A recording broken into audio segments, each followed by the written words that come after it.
Hello. അതെ, ഇന്ന് നമ്മളുടെ ഡേ 18 പ്രാക്ടീസുമായിട്ടാണ് ഞാൻ വന്നേക്കുന്നത്.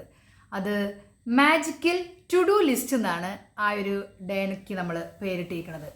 ഓക്കെ, അപ്പോൾ വീഡിയോയിലേക്ക് കടക്കുന്നതിന് മുമ്പായിട്ട് ഞാൻ എന്നെ ഒന്ന് പരിചയപ്പെടുത്താം. എൻ്റെ പേര് സഫിയ ഷഫീഖ്. ഞാൻ കുറച്ച് വീഡിയോസൊക്കെ ചെയ്തിട്ടുണ്ട്. ഇപ്പോൾ ഒരു മാജിക്കൽ പ്രാക്ടീസ് എന്ന് പറയുന്നത് ഒരു 28 ഡേയ്സ് വരുന്നൊരു പ്രാക്ടീസാണ്. അപ്പോൾ അതിൽ ഡേ 1 തുടങ്ങി 17 വരെ നമ്മളുടെ പ്ലേലിസ്റ്റിൽ ഉണ്ടായിരിക്കും. കാണാത്തവരുണ്ടെങ്കിൽ ഈ വീഡിയോ കണ്ടതിന് ശേഷം ഇഷ്ടപ്പെട്ടെങ്കിൽ ആ വീഡിയോയും കൂടി ചെന്നൊന്ന് കാണാം. എന്നിട്ട് നിങ്ങൾക്ക് അതുവരെ അത് കൂടാതെ അത് കണ്ടിട്ട് പ്രാക്ടീസ് ചെയ്തിട്ട് ജീവിതത്തിൽ എന്തെങ്കിലും ചേഞ്ച് വന്നിട്ടുണ്ടെങ്കിൽ ഈ വീഡിയോയിലും അതിനുശേഷം നിങ്ങൾ അതൊക്കെ പ്രാക്ടീസ് ചെയ്തു, ഞങ്ങളുടെ ജീവിതത്തിൽ ഇങ്ങനെ ചേഞ്ച് ഉണ്ടായി എന്നുള്ളതൊക്കെ ഒന്ന് ഇട്ട് കഴിഞ്ഞാൽ അത് മറ്റുള്ളവർക്കും കൂടെ ഉപകരിക്കും. അപ്പോൾ നമുക്ക് കാര്യത്തിലേക്ക് കടക്കാം. അതായത് നമ്മളുടെ ജീവിതത്തിൽ ചെറുതും വലുതുമായിട്ടുള്ള ഒരുപാട് പ്രശ്നങ്ങളെ ഫേസ് ചെയ്യുന്നവരാണ് നമ്മൾ ഓരോ ആളുകളും, അല്ലേ? ഓരോ വ്യക്തികൾക്കും ഓരോരുത്തരുടേതായ പല പ്രശ്നങ്ങളുണ്ട്. ഇതൊക്കെ സോൾവ് ചെയ്യുക എന്ന് പറഞ്ഞു കഴിഞ്ഞിട്ടുണ്ടെങ്കിൽ ചിലർക്ക് ഒരു പക്ഷെ കരഞ്ഞിരിക്കുന്നവരുണ്ടായിരിക്കും, ചിലർ ടെൻഷൻ അടിച്ചിരിക്കുന്നവരുണ്ടായിരിക്കും, ചിലർ അതിനു വേണ്ടി എന്താ പറയുക, ഒരു വിഭ്രാന്തി പിടിച്ചിട്ട് എന്താ ചെയ്യേണ്ടതെന്ന് അറിയാതെ ഒരു സ്റ്റക്കായിട്ട് നിൽക്കുന്നവരുണ്ടായിരിക്കും. പലതരത്തിലുള്ള പല ആളുകളും നമ്മളുടെ ഇടയിലുണ്ട്. അപ്പോൾ നമ്മളുടെ ഓഫീസിലായിരിക്കാം, ഒരു പക്ഷേ ഹസ്ബൻഡിനായിരിക്കാം, അല്ലെങ്കിൽ വൈഫിനായിരിക്കാം, അല്ലെങ്കിൽ നമ്മളുടെ കുട്ടികൾക്കായിരിക്കാം, അല്ലെങ്കിൽ നമ്മളുടെ നൈബേഴ്സിനായിരിക്കാം. അങ്ങനെ ആർക്കും ആയിക്കോട്ടെ, നമ്മൾ ചെറുതും വലുതുമായ പല പ്രശ്നങ്ങളെയും നമ്മൾ ഫേസ് ചെയ്യുന്ന ആളുകളായിരിക്കും. ഇതൊക്കെ നമുക്ക് പരിഹരിക്കാൻ എളുപ്പമാണോ എന്ന് ചോദിച്ചാൽ എളുപ്പമാണോ? സത്യത്തിൽ നമ്മളുടെ മനസ്സുകൊണ്ട് വിചാരിച്ചു കഴിഞ്ഞാൽ തീർക്കാൻ പറ്റാത്തതായിട്ടുള്ള ഒരു പ്രശ്നവും നമ്മളുടെ ജീവിതത്തിൽ ഇല്ല എന്നുള്ളതാണ്. നമ്മളുടെ റബ്ബ് നമുക്ക് തരുന്ന പ്രശ്നങ്ങൾ നമുക്ക് സോൾവ് ചെയ്യാൻ പറ്റും എന്നുള്ള പ്രശ്നങ്ങളാണ് നമുക്ക് തരുന്നത്. നമ്മൾ ഒരിക്കലും ഈ പ്രശ്നത്തെ പരിഹരിക്കാൻ പറ്റാത്തത് നമ്മളുടെ മാനസികാവസ്ഥ മാത്രം എന്നുള്ളതാണ് സത്യം. നമ്മളുടെ ഒരു മാനസികാവസ്ഥയിൽ വ്യത്യാസം വരുത്തി കഴിഞ്ഞിട്ടുണ്ടെങ്കിൽ ഏതൊരു വലിയ പ്രശ്നത്തെയും നമുക്ക് സോൾവ് ചെയ്യാൻ പറ്റും. നിങ്ങളൊരു ഇൻ്റർവ്യൂവിന് പോവുകയാണെന്ന് വിചാരിക്കും. നിങ്ങൾ നിരന്തരം വിചാരിക്കുന്നത് എന്താണ്? എനിക്ക് ആ ഇൻ്റർവ്യൂ പാസ്സാവാൻ പറ്റുമോ, എനിക്ക് ആ ജോലി കിട്ടുമോ എന്നുള്ള ടെൻഷൻ. നിങ്ങൾ ഒരിക്കലും ഒരു അറിയാത്തൊരു കാര്യത്തിൻ്റെ ഇൻ്റർവ്യൂവിന് നമ്മൾ പോയില്ലല്ലോ. അതായത് നമുക്ക് ഏകദേശം അതിനുള്ള നോളേജ് ഉണ്ട്, നമുക്ക് ആ ജോലി കിട്ടിക്കഴിഞ്ഞാൽ ചെയ്യാൻ പറ്റുന്നുള്ള കാര്യത്തിനാണ്. ഒരു MBBS കഴിഞ്ഞ ആളാണ് എന്താണ് ഒരു ഹോസ്പിറ്റലിലൊരു ഡോക്ടറാവാനുള്ള ഒരു ഇൻ്റർവ്യൂവിന് പോവുള്ളൂ. അല്ലാതെ വേറൊരു എൻജിനീയറിങ് കഴിഞ്ഞ ആൾ ഡോക്ടറാവാൻ പോവില്ലല്ലോ. മനസ്സിലാവുന്നുണ്ട്? അപ്പം നമുക്കറിയാവുന്ന കാര്യത്തിനാണ്. ഒരു BEd കഴിഞ്ഞതോ അല്ലെങ്കിൽ ഏത് പ്രൊഫഷനിലാണോ നമുക്ക് ആ ഒരു ടീച്ചിങ് ക്വാളിറ്റി ഉള്ളത് അതിനനുസരിച്ചായിരിക്കും. ഇപ്പം ഹിന്ദിയാണ് പഠിപ്പിച്ചതെന്നുണ്ടെങ്കിൽ ആ ആൾ പോയിട്ട് ഞാൻ മലയാളം ക്ലാസ് എടുത്തു തരാമെന്നുള്ള ഇൻ്റർവ്യൂവിന് പോയില്ലല്ലോ. അപ്പം നമുക്കറിയാവുന്ന കാര്യങ്ങൾക്കാണ് നമ്മൾ അവിടെ ഇൻ്റർവ്യൂവിന് പോകുന്നത്. പിന്നെ നമ്മൾ എന്തിനാണ് പേടിക്കേണ്ട കാര്യം? ഒരു പേടിക്കേണ്ട കാര്യമില്ല. നമുക്ക് നോളേജ് ഉള്ള കാര്യത്തിന് അവിടെ ഒരു പേടിയുടെ ആവശ്യമില്ല. ഒരു സെയിൽസിൻ്റെ ഡിപ്പാർട്ട്മെൻറ്റിലാണെന്നുണ്ടെങ്കിൽ ആൾക്ക് ആ പ്രൊഡക്റ്റ് സെയിൽ ചെയ്യാൻ പറ്റുമെന്നുള്ള കോൺഫിഡൻസ് ഉണ്ടെന്നുണ്ടെങ്കിൽ പിന്നെ എന്തിനാ ആ ഇൻ്റർവ്യൂവിനെ ഭയക്കണം? എനിക്ക് ആ പ്രൊഡക്റ്റ് മാർക്കറ്റിലേക്ക് എത്തിക്കാൻ പറ്റുന്നുണ്ടെങ്കിൽ, അല്ലെങ്കിൽ പിന്നെ നമ്മൾ ഒരു സെയിൽസ് എക്സിക്യൂട്ടീവ് ആണെന്ന് പറയുന്ന കാര്യമില്ല. എനിക്ക് ആ പ്രൊഡക്റ്റ് എല്ലാ കാര്യങ്ങളും പറഞ്ഞ് ആ പ്രൊഡക്റ്റ് എനിക്ക് വിപണിയിലേക്ക് ഇറക്കാൻ പറ്റും എന്നുള്ള കോൺഫിഡൻസ് ഉണ്ടെങ്കിൽ മാത്രം നമ്മൾ ആ ജോലിക്ക് ഇറങ്ങാൽ മതി. അല്ലെങ്കിൽ നമ്മൾ അടുത്ത തലം നോക്കണം. നമുക്ക് എന്താണോ കോൺഫിഡൻസ് ഉള്ളത് ആ ഒരു ജോലി നോക്കണം. അപ്പോൾ നമുക്ക് അറിയാവുന്ന കാര്യത്തിന് നമുക്ക് പേടിക്കേണ്ട ഒരു കാര്യവുമില്ല. മനസ്സിലാവണ്ട? അപ്പോൾ നമുക്ക് ആദ്യം തന്നെ നമ്മളിലൊരു വിശ്വാസം വേണം. നമുക്കത് അറിയുമെന്നുള്ള കാര്യത്തിനാണ് നമ്മൾ ജോലി അന്വേഷിക്കുന്നത്. അറിയാത്ത കാര്യത്തിന് നമുക്കിപ്പോൾ ഒരു കുക്കിംഗ് ഒരു ഹൗസ് മെയ്ഡിന് നമുക്ക് ആവശ്യമുണ്ടെന്നുണ്ടെങ്കിൽ ആ വരുന്നത് ആ ആൾക്ക് ഒരു കുക്കിംഗ് കിച്ചണിലേക്ക് ആയിരിക്കും ആവശ്യം എന്നുണ്ടെങ്കിൽ ഈ യാതൊരുവിധ ഒരു കറികളോ എന്തെങ്കിലും വെക്കാൻ അറിയാത്ത ആൾ ഈ ജോലിക്ക് വന്നു കഴിഞ്ഞാൽ അത് ചെയ്യാൻ പറ്റണമെന്നതാണോ? അറിയില്ല. അപ്പോൾ അങ്ങനത്തെ ഒരു ആ കാര്യത്തിന് പോകണ്ട. അവർക്ക് എന്താണോ അറിയാവുന്ന കാര്യം എന്ന് വെച്ചാൽ അതിന് നിൽക്കുക. ഓക്കെ, അപ്പം നമ്മൾ എന്ത് കാര്യത്തിനും നമുക്ക് കോൺഫിഡൻസ് ഉണ്ടായിരിക്കുക. നമുക്കറിയാവുന്ന കാര്യങ്ങൾ കിട്ടുക. ഇനി അറിയാത്ത കാര്യങ്ങൾക്കാണെന്ന് വെച്ചാൽ അത് പഠിച്ചെടുക്കാനുള്ള ഒരു കോൺഫിഡൻസ് ഉണ്ടായിരിക്കുക. അപ്പം മെയിൻ വേണ്ടത് എന്താണ്? നമ്മളുടെ മൈൻഡിൽ നമ്മൾക്കത് ചെയ്യാൻ പറ്റുന്നുള്ളൊരു കോൺഫിഡൻസ് മാത്രമാണ്. അപ്പം വീണ്ടും നമുക്ക് അതിൻ്റെ വേറൊരു ഈ മാജിക്കൽ ടു ഡു ലിസ്റ്റ് എന്ന് പറഞ്ഞതിൻ്റെ ഭാഗത്തേക്ക് വരാം. ഇപ്പോൾ നമ്മൾ നിരന്തരം നമ്മളുടെ വീട്ടിൽ ഇപ്പോൾ നമ്മളുടെ ഫാൻ വർക്ക് ചെയ്യുന്നില്ല, അല്ലെങ്കിൽ നമ്മളുടെ പൈപ്പ് എപ്പോഴും കംപ്ലൈൻ്റ് ആണ്, നമ്മൾ ഫ്രിഡ്ജ് കംപ്ലൈൻ്റ് ആയി, അല്ലെങ്കിൽ മിക്സി കംപ്ലൈൻ്റ് ആയി, നിരന്തരം നമ്മളിങ്ങനെ കംപ്ലൈൻറ്റുകൾ പറഞ്ഞുകൊണ്ടേയിരിക്കുകയാണ്. റിച്ച് ആയിട്ടുള്ള ആളുകൾ നിങ്ങൾ ശ്രദ്ധിച്ചോ, അവരൊരിക്കലും കംപ്ലൈൻറ്റുകൾ പരമാവധി പറയില്ല എന്നുള്ളതാണ്. അപ്പോൾ കംപ്ലൈൻറ്റുകൾ നമ്മൾ എന്തായിരിക്കും, നമ്മളെ ദാരിദ്ര്യത്തിലേക്ക് നയിക്കും തന്നെയാണ് പറയണത്. നേരെ മറിച്ച് നമ്മൾ ഗ്രാറ്റിറ്റ്യൂഡ് പറയുന്നതോ നമ്മളെ സമൃദ്ധിയിലേക്കും നയിക്കും. അപ്പം നമ്മൾ മെയിനായിട്ട് എല്ലാവരും ഗ്രാറ്റിറ്റ്യൂഡ് വിട്ടുള്ളൊരു കളി വേണ്ട എന്നുള്ളത് ആദ്യം തന്നെ തീരുമാനിക്കുക. ഗ്രാറ്റിറ്റ്യൂഡ് എന്ന് പറഞ്ഞാൽ എന്തിനും നമ്മൾ നന്ദിയുള്ളവരായിരിക്കുക, അൽഹംദുലില്ലാ പറയുക എന്നുള്ളതാണ് ഗ്രാറ്റിറ്റ്യൂഡ് എന്നുള്ളത്. നമുക്ക് ഏറ്റവും അടുത്ത സുഹൃത്ത് നമുക്ക് എന്ത് തന്നെ വന്നു കഴിഞ്ഞാലും നമ്മളെ ഒരു കൈ പിടിച്ച് കയറ്റാൻ നമ്മളുടെ ഒരു സുഹൃത്ത് ഉണ്ടായിരിക്കും. ഒരു പക്ഷേ ചില കാര്യങ്ങൾക്ക് നമ്മളുടെ ഹസ്ബൻഡ് നമ്മളെ പരിഗണിച്ചെന്ന് വരില്ല, ഒരുപക്ഷെ ചിലപ്പോൾ വൈഫ് പരിഗണിച്ചെന്ന് വരില്ല, വ്യത്യസ്തമായിരിക്കാം. അല്ലെങ്കിൽ മാതാപിതാക്കൾ. പക്ഷേ നമുക്ക് ഏറ്റവും അടുത്തൊരു ഫ്രണ്ട് നിങ്ങൾ ചിന്തിച്ചിട്ടുണ്ടോ? നമ്മളുടെ പല കാര്യങ്ങൾക്കും നമ്മളുടെ ഒപ്പം നിൽക്കുന്ന ആളുകൾ എല്ലാവരും ഇല്ലെങ്കിലും ഏതെങ്കിലും ഒരാളെങ്കിലും നിങ്ങളുടെ ജീവിതത്തിൽ അങ്ങനെയുള്ള ഒരു വ്യക്തി ഉണ്ടായിട്ടുണ്ടായിരിക്കാം. അങ്ങനെ ഇല്ലാത്തവരുണ്ടെങ്കിൽ ഒന്ന് പറയട്ടെ. നമുക്ക് അങ്ങനെ ഒരു വ്യക്തി ഞങ്ങളുടെ ജീവിതത്തിൽ ഞങ്ങൾ കണ്ടിട്ടില്ല എന്നുണ്ടെങ്കിൽ അത് ആ വ്യക്തിയുടെ മാത്രം കുറവായിരിക്കും. ഓക്കെ, അല്ലാതെ അത് നമുക്ക് പിന്നെ പറയാം. ഓക്കെ, അപ്പം നമുക്ക് വീണ്ടും കാര്യത്തിലേക്ക് കിടക്കാം. അപ്പം നമ്മളുടെ ഏറ്റവും അടുത്ത ഫ്രണ്ട് ആയിട്ട് ആരെ കാണണം? നമ്മളുടെ ഈ നന്ദി, ഗ്രാറ്റിറ്റ്യൂഡിനെ കാണണം എന്നുള്ളതാണ്. നമുക്ക് എന്തെങ്കിലും പ്രശ്നങ്ങൾ നമുക്ക് പരിഹരിക്കപ്പെടാൻ പറ്റാത്ത എന്തെങ്കിലും നമുക്ക് ഏറ്റവും എന്നാൽ അത് നമുക്ക് പരിഹരിച്ചാൽ നമുക്ക് ജീവിതം അത്രയും സ്മൂത്തായിട്ട് നീങ്ങുന്നുള്ള ഒരു 10 പ്രോബ്ലംസ് നിങ്ങൾ ഇന്നത്തെ മാജിക്കൽ ടു ഡു ലിസ്റ്റ് എന്നാണ് നമ്മളുടെ ഈ ഒരു ടോപ്പിക്കിൻ്റെ പേര്. അപ്പോൾ നിങ്ങൾ എന്ത് ചെയ്യേണ്ട പ്രാക്ടീസ് എന്താണെന്ന് വെച്ച് കഴിഞ്ഞാൽ ഒരു ബുക്ക് എടുക്കുക, ഒരു പെൻ എടുക്കുക, എന്നിട്ട് മാജിക്കൽ ടു ഡു ലിസ്റ്റ് നിങ്ങൾ ഹെഡിങ് കൊടുക്കുക.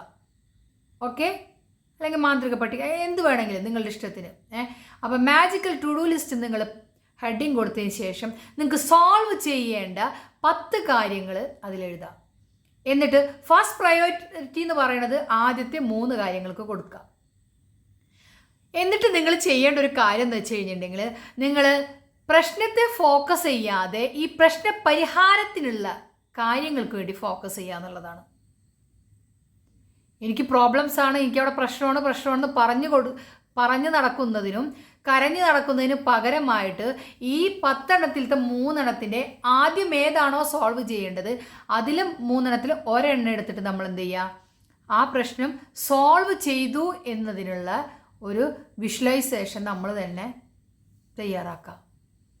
അത് ഓരോരുത്തരുടെ ജീവിതത്തിലും വ്യത്യസ്തമായിരിക്കും. ഇപ്പോൾ എനിക്കിപ്പോൾ ഒരു ടീച്ചറെ സംബന്ധിച്ച് ആ ടീച്ചർ പറയാണ്, ഒന്നും ആ ടീച്ചർ പറയുന്നത് മനസ്സിലാവണില്ല. എന്നിട്ട് ആ ടീച്ചർ നിരന്തരം പറയണ്, കൊറോണയ്ക്ക് ശേഷം കുട്ടികളാകെ മാറി, കോൺസെൻട്രേഷൻ ഇല്ല, കുട്ടികൾ ഇരിക്കുന്നില്ല, കുട്ടികൾ അറ്റൻഷൻ കിട്ടണില്ല എന്നൊക്കെ പറഞ്ഞുകൊണ്ടിരിക്കുകയാണ്. നേരെ ഓപ്പോസിറ്റ് ആയിട്ട് ആ ടീച്ചർ പറയാം, എൻ്റെ കുട്ടികൾക്ക് ഞാൻ പറഞ്ഞു കൊടുക്കുന്ന ഇന്നത്തെ ടോപ്പിക് എന്ന് പറയുന്നത് എൻ്റെ കുട്ടികൾക്ക് എല്ലാവർക്കും മനസ്സിലായി എന്നുള്ളതാണ് ആ ടീച്ചർ വിചാരിക്കേണ്ട ഒരു കാര്യം. എന്നിട്ട് അതിന് ശേഷം ആ ടീച്ചർ എന്ത് ചെയ്യുക, ഒരു ടീച്ചിങ് പ്ലാൻ എന്ത് ചെയ്യുക, ആ ടീച്ചർ തന്നെ തയ്യാറാക്കുക. എന്നിട്ട് അതിനുശേഷം അന്ന് ക്ലാസ് എടുക്കാൻ ചെന്ന് നോക്കിയേ, എന്നിട്ട് വ്യത്യാസം ഉണ്ടോ എന്ന് നിങ്ങളൊന്ന് നോക്ക്. ഇത് കൊറോണയ്ക്ക് ശേഷം കുട്ടികൾക്കൊന്നും അറ്റൻഷൻ കിട്ടണില്ല എന്ന് പറഞ്ഞു കഴിഞ്ഞിട്ടുണ്ടെങ്കിൽ അത് ശരിയായിട്ടുള്ള കാര്യമില്ല. കൊറോണയൊക്കെ കഴിഞ്ഞ് അത് 5 വർഷത്തോളമായി കൊറോണ.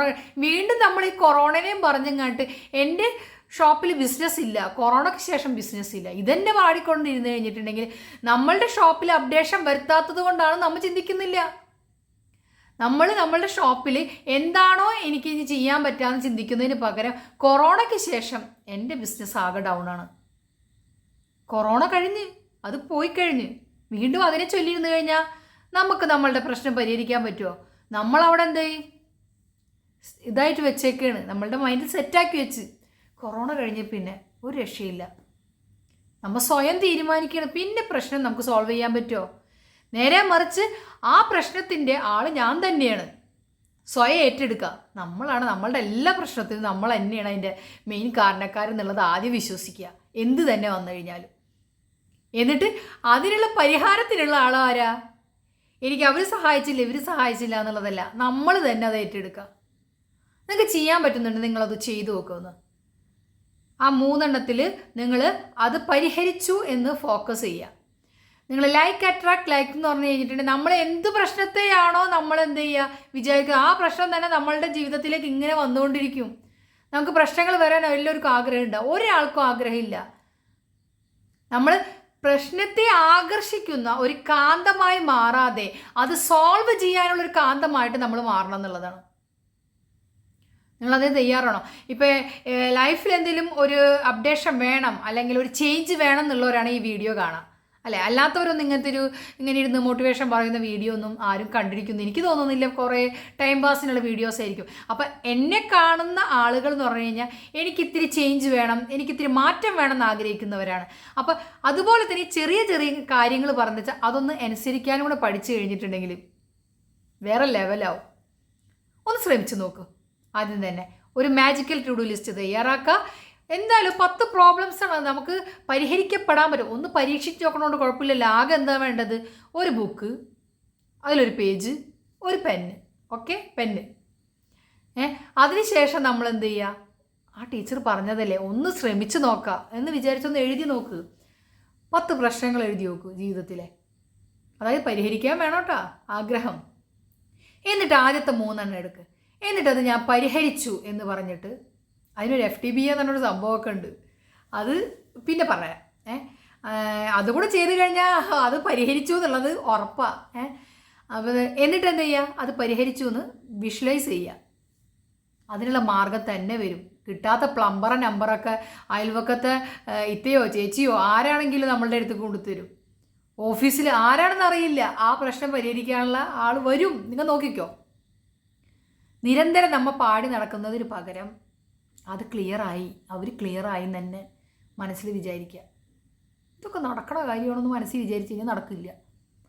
നിങ്ങൾക്കത് നടന്നു എന്നുള്ള പോസിറ്റീവ് വിചാരിക്കാൻ പറ്റില്ല, പിന്നെ നടക്കുമോ? അത്രയെങ്കിലും നിങ്ങളൊന്ന് വിചാരിക്കുക. ഇതൊക്കെ പോസിറ്റീവായിട്ട് നടക്കുമെന്നുള്ള വിശ്വാസം, സ്വയം ഒരു വിശ്വാസം ഉണ്ടായി നോക്ക്. എന്നിട്ട് നമുക്ക് പറയാം കേട്ടോ. അങ്ങനെ വിശ്വസിച്ചതിന് ശേഷം നടന്നില്ലെങ്കിൽ നിങ്ങൾ എന്നോട് ചോദ്യം ചെയ്യും. ഓക്കെ, നടക്കോ ഇല്ലേ എന്നുള്ള അങ്ങോട്ടല്ല ഇങ്ങോട്ടല്ലാത്തുള്ളത് പാടില്ല. ഉറച്ചൊരു വിശ്വാസം, നടക്കുമെന്നുള്ള ഉറച്ച വിശ്വാസം ഉണ്ടായിട്ട് നിങ്ങളൊന്ന് ചെയ്തു നോക്കും. നമ്മൾ എന്ത് തന്നെ ആയാലും നടക്കോ ഇല്ലയോ എന്ന ഒരു സംശയവും വേണ്ട. ഉറച്ച് വിശ്വസിച്ചോ, എനിക്കത് നടക്കും, എനിക്കത് നേടിയെടുക്കാൻ പറ്റും എന്നുള്ളത് തന്നെ. ആരും വെള്ളപ്പൊക്കത്തിനെയും കൊറോണനെയും നമ്മളുടെ ഹസ്ബൻഡിനെയും വൈഫിനെയും നൈബേഴ്സിനെയും പാരൻസിനെയും ഫ്രണ്ട്സിനെയും ഒന്നിനും കുറ്റം പറയണ്ട. ഒക്കെ നമ്മൾ തന്നെ ഏറ്റെടുത്ത് സ്വയം ഒന്ന് ചെയ്യാൻ ശ്രമിച്ചു നോക്കും. പറയാനൊന്നും അത്ര എളുപ്പം, പറയുന്നത് പോലെ പ്രാവർത്തികമാക്കാൻ പറ്റുമോ എന്നൊക്കെ വിചാരിക്കും. അങ്ങനെയൊന്നും വിചാരിക്കേണ്ട. ഓക്കെ, നിങ്ങളൊന്ന് പ്രവർത്തിച്ച് നോക്കും. അപ്പോൾ ഇന്നത്തെ പ്രാക്ടീസ് 10 എണ്ണം 10 പ്രോബ്ലംസ് എഴുതുക, പരിഹരിക്കാൻ നോക്കാം. പിന്നെ എൻ്റെ ക്ലാസ് ആവശ്യമുള്ളവർ താഴെ ഡിസ്ക്രിപ്ഷൻ ബോക്സിൽ നമ്മൾ ലിങ്ക് കൊടുത്തിട്ടുണ്ട്, അതിൽ ജോയിൻ ചെയ്യുക. ക്ലാസ്സിന് നമുക്ക് അതിലിപ്പോൾ ചെറിയ ഫീസൊക്കെ ഈടാക്കിയിട്ടുള്ള ക്ലാസ് ആയിരിക്കും. അപ്പോൾ അങ്ങനെ താല്പര്യമുള്ളവർ ജോയിൻ ചെയ്യാം. ഓക്കെ, പേഴ്സണൽ സെക്ഷൻ വേണമെന്നുണ്ടെങ്കിൽ പേഴ്സണലായിട്ട് കോൺടാക്റ്റ് ചെയ്യുക.